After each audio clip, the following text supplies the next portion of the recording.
Hello, everyone. Welcome to another podcast. My name is Ben Lister. Welcome to another podcast in this special radio series, exclusive base radio podcast documenting the life and times of radio and the radio stations and the radio presenters from Radio 1 to Radio Caroline to Radio Luxembourg to all different local radio stations like Viking FM, Hallam FM, and every other FM, and maybe Boom as well. But today's guest, so sit back, relax, and enjoy the ride. Loads of guests to come over the series. This is episode 7. This is my 7th guest today, and it's the iconic from many different radio stations. It's, of course, Dave Wimble. Hi, Dave. Welcome along. Hi, how are you, Ben? All right? I'm fine, thank you, sir. How are you? Yeah, another day. The sun is shining. It's not snowing. It's not raining. So everything's good in the world. Yeah, and how are you feeling about Plan B today?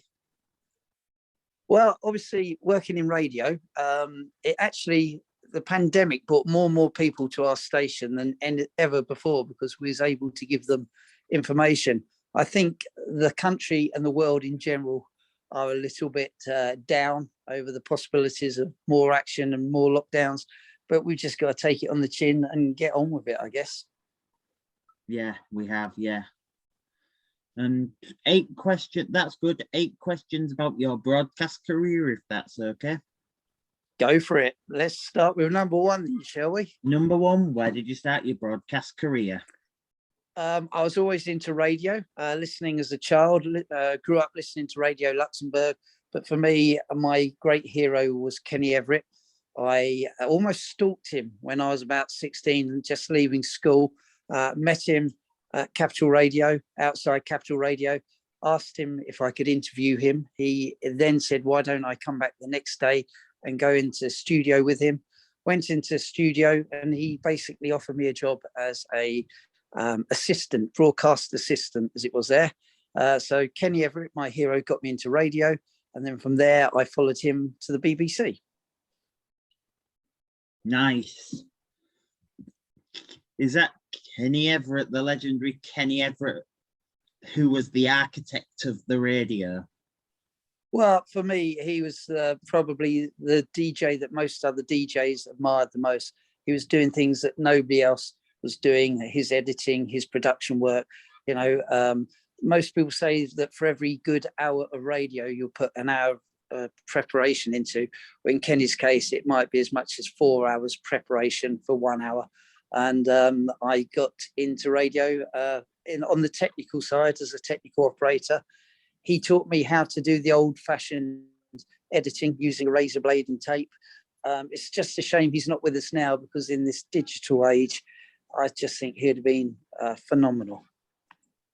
Where were you when you found out that he passed, before we move on to question 2? Well, those of us who knew him knew he wasn't well for a long time.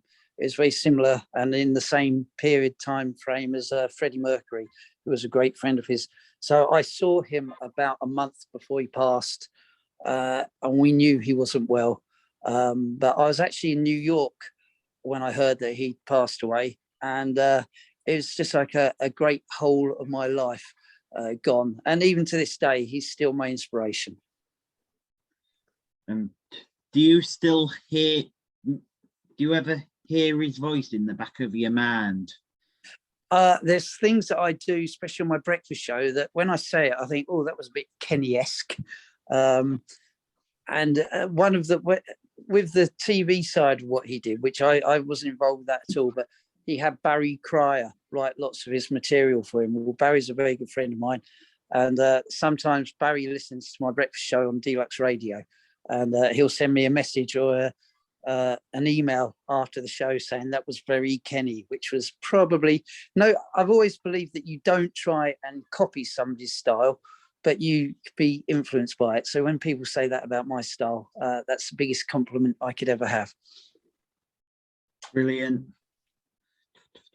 Question 2, have we done question 2? Well, you did ask me did you ask me who was my radio idols? I'm not sure. You can do it Yeah. again, and you can always do a re-edit on it. Yeah, I think we did. Yeah. We'll move on to question 3. What is your favorite? No, question 2, sorry. Who were your radio idols? Well, growing up, obviously, it was Kenny Everett for me, but Tony Blackburn, of course, been there forever. Noel Edmonds, I think, gets a pretty bad run in the press, but on the radio, I thought he was superb.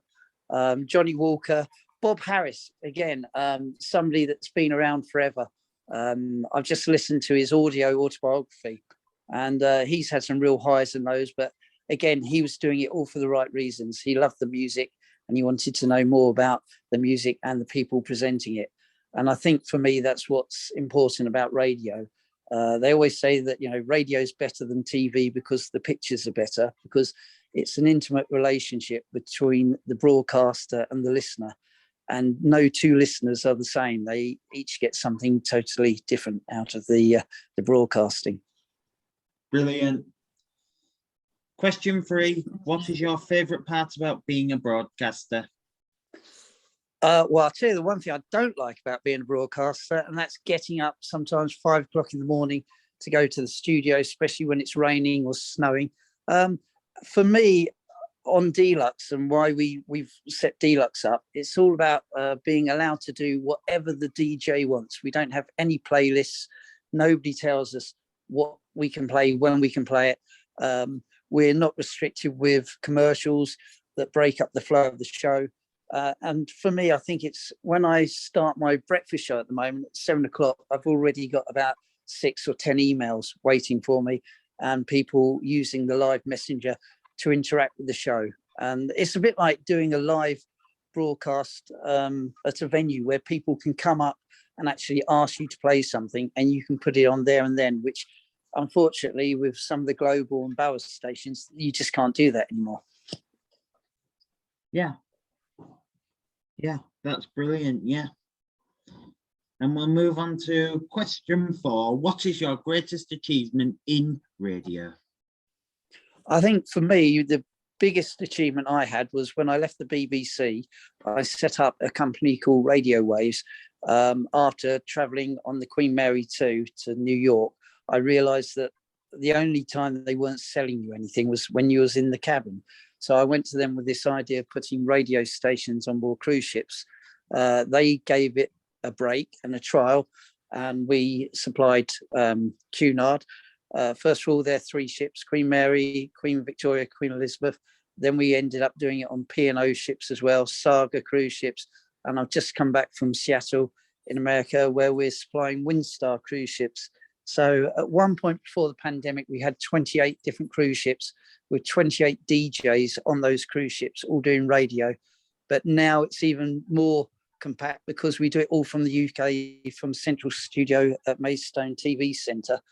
So I really do have a network that is global, all over the world, supplying cruise ships, and also obviously on the internet as well. So for me, the internet is the future. The quality is superb. And since the pandemic, you don't need to have a £50,000 studio to do it from. You can do it from home on a very limited budget and still reach a huge global audience. Yeah, brilliant. What does radio mean to you? Question 5. For me, radio is pretty much most of my life. Ever since I was a schoolboy, I used to listen to the radio. We all hear stories about listening to Radio Luxembourg under the bed covers. It really was like that for me. I've been involved with radio since I was 16. I worked with all of my radio legends. So it's just a huge part of my life. Sometimes it's controlled my life. It's made me reasonably well off, but it's also cost me my health. It's caused me stress, so much so that I had a stroke about 4 years ago. But I just love music, and radio's the best way to convey that to as many people as possible. Yeah, that's brilliant. Yeah. Yeah, that's brilliant. Question 6. What song reminds you of the radio? There's lots of different songs for lots of different reasons. When I was 40, I decided to make my all-time top 40 with one song from every year of my since my birth. But it depends what mood you're in. This morning I played Randy Edelman, Uptown Uptempo Woman, which was a song that was the first record I actually played when I DJ'd on a radio station down here in the South Coast. I'd like to point out that, you know, although I DJ on Deluxe and on radio waves, I was only ever a producer. So it was very hard for me to actually do the DJ side. But the last 5 years, I've done nothing but DJ. Anything you have to do with the card machine? Just straight. Yeah. And you buttons you have to push. Brilliant. Yeah. How do you think the world is adapting to COVID in radio terms? I think COVID is being well served by radio by the simple fact that it. Can we just hold on 1 second? Well, I'll answer that one in a minute. Let me just. Yes. So have you put the amount in? Yeah, that's brilliant. As you say, how COVID radio is adapting in COVID times. That was my question. Okay, COVID obviously has affected everybody globally.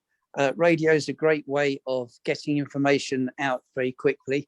The way that people interact with information has also changed drastically. You know, 3 years ago, I was probably the only person I knew who knew what Zoom was, for example. Now everybody's using it. People are broadcasting from home. People like Ken Bruce was doing Popmaster from his house for over a year from a little small home studio. So it's made everybody more resilient to what they can do if they have to. As we heard yesterday, more people are being encouraged to work from home. And yeah, the world is changing and all we can do is go with it. Wow. Yeah, that's brilliant. Last question on my list is, what advice would you give to young aspiring broadcasters who are starting out at the bottom of the radio ladder? Right. Well, my first thing is be inspired by others, but don't try and copy them. I keep going back to Kenny Everett. He was my hero. I could never be as good as him. If I had 10% of his passion and ability, I'd be more than happy. You don't have to, don't get into radio looking for wealth or fame. The wealth has gone completely out of radio because of the big global companies that are taking it over. They control it. You know, the days when the DJ was earning £30,000 for a night for making a public appearance have long gone. Get involved with radio because you want to be involved with radio. Try and be as unique as you can. Never give up, because I will tell you along the way you're going to have lots of people sort of like put you down, slap you in the face. Just pick yourself up and keep going. And if you want it badly enough, it will come to you. And alternatively, if you can't get involved with the BBC, local radio, which is normally the first step, or on an independent radio, set up your own radio channel. It's never been easier to build a small home studio, use your own friends as sounding boards, set up a group on Facebook, Instagram, Twitter, let people know that you're broadcasting. And eventually, trust me, some of the big producers at the BBC and independents do listen, because they're all looking for new talent. So just never give up and live the dream. That's it for today. Thank you very much for joining us, Dave. No problem at all. Have yourselves a great day. Do join me again soon. Thank you very much for joining me. We are out of time, so do join me again soon. But for now, please give it up for Mr. Dave Wimble. And thank you very much for watching and listening. Don't forget, this will be available on my wix.com website and my YouTube channel. And yeah, and it will be available as a radio syndication on your local station. Thank you very much for watching and listening. But for now, that's more content coming soon. That's a.